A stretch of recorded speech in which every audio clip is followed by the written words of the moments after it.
Nos ponemos de pie para el Santo Evangelio, tomado del Evangelio según San Mateo. En aquel tiempo tomó Jesús a Pedro y a Santiago y a Juan, su hermano, y los llevó aparte a un elevado monte, y se transfiguró ante ellos, y resplandeció su cara como el sol, y sus vestidos se tornaron blancos como la nieve. Y he aquí que se les apareció Moisés y Elías, hablando con él. Y respondiendo Pedro dijo a Jesús: Señor, es bueno estarnos aquí. Si quieres que hagamos 3 tiendas, una para ti, una para Moisés y una para Elías.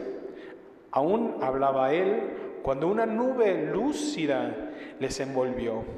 Y he aquí que una voz de la nube diciendo: Este es mi amado Hijo, en el que me he complacido bien. Oídle a él.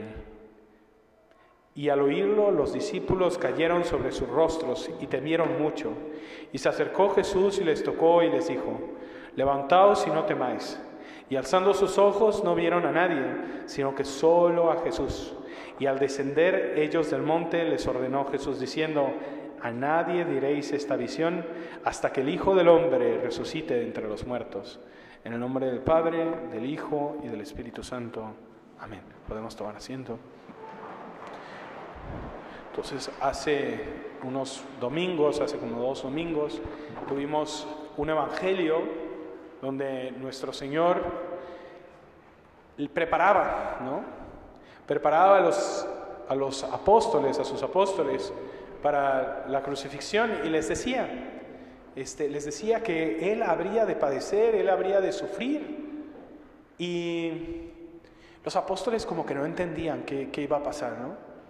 Eran así como incrédulos o no comprendían que el Mesías debía de sufrir una dolorosa pasión.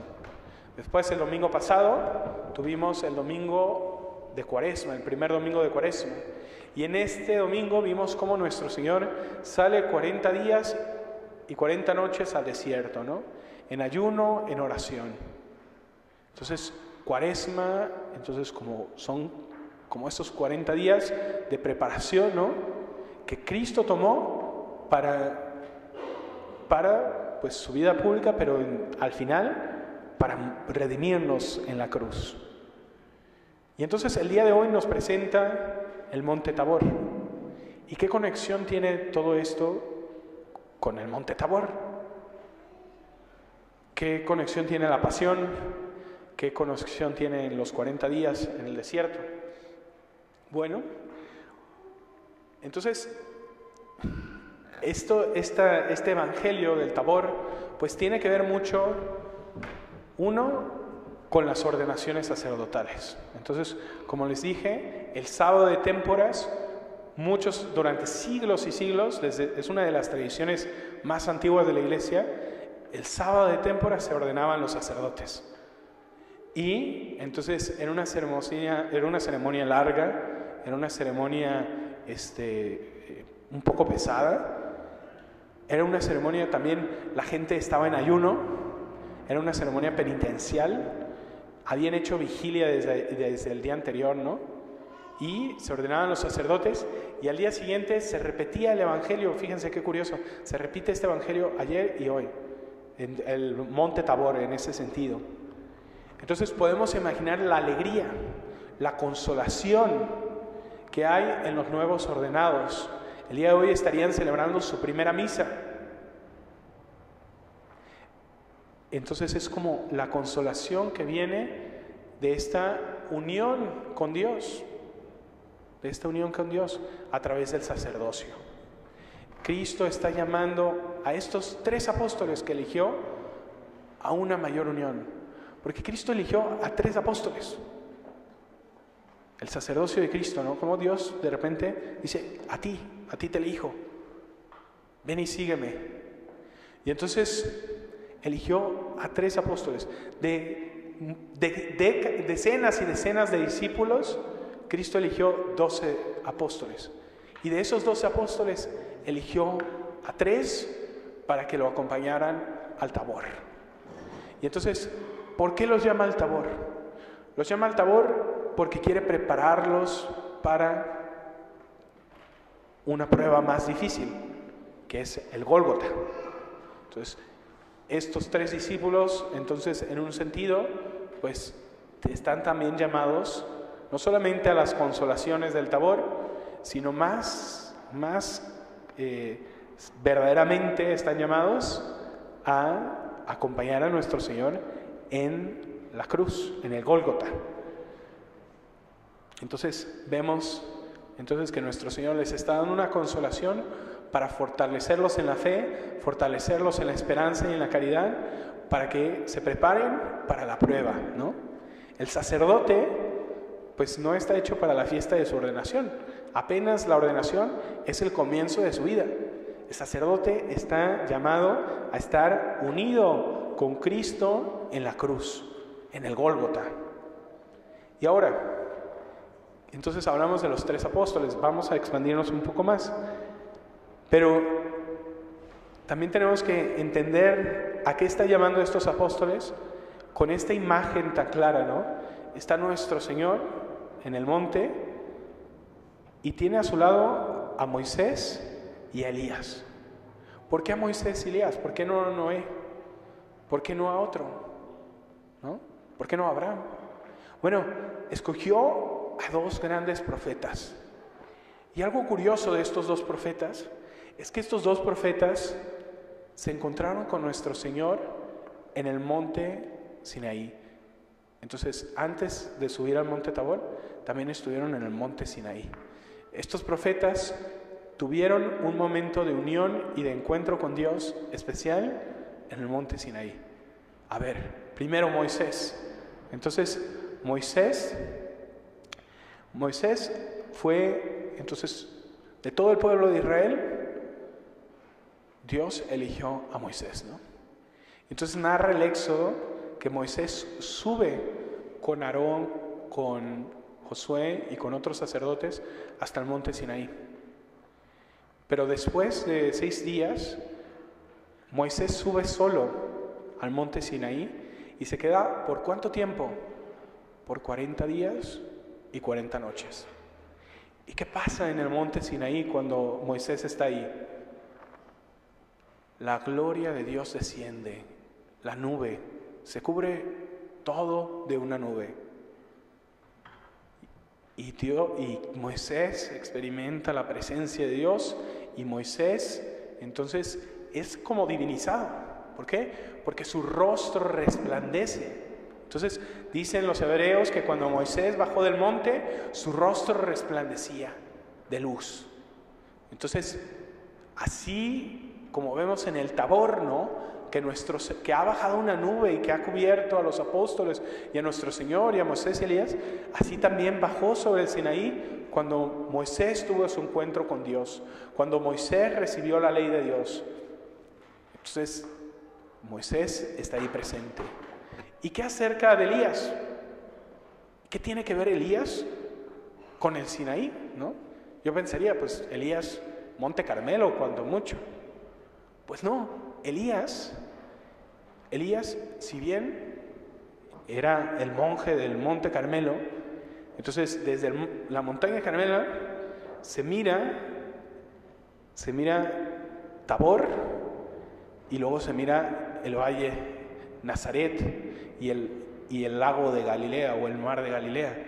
Entonces el monte Tabor era conocido para Elías, pero no fue ni en el Carmelo ni en el Tabor donde Elías tuvo ese encuentro cercano con Dios tan fuerte, ¿no? Fue en el Sinaí. ¿Por qué? Entonces, Elías, como buen profeta, estaba siendo perseguido porque estaba denunciando al rey de Israel. Y entonces, en una de tantas persecuciones, Elías bajó hasta el monte Sinaí, La distancia es enorme. Sinaí se encuentra casi cercano a Egipto, ya, o sea, por eso Moisés cuando iba camino a la tierra prometida no pasó por el Sinaí, pero está muy muy al sur. Entonces es una caminata lejísima.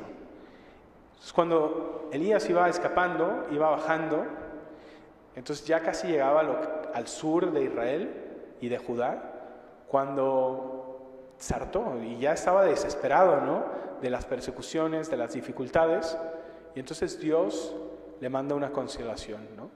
Y viene un ángel, ¿no?, y lo alimenta con pan y con agua, y después de esta consolación que recibe Elías camina, ¿cuánto? 40 días y 40 noches en el desierto para llegar al monte Sinaí.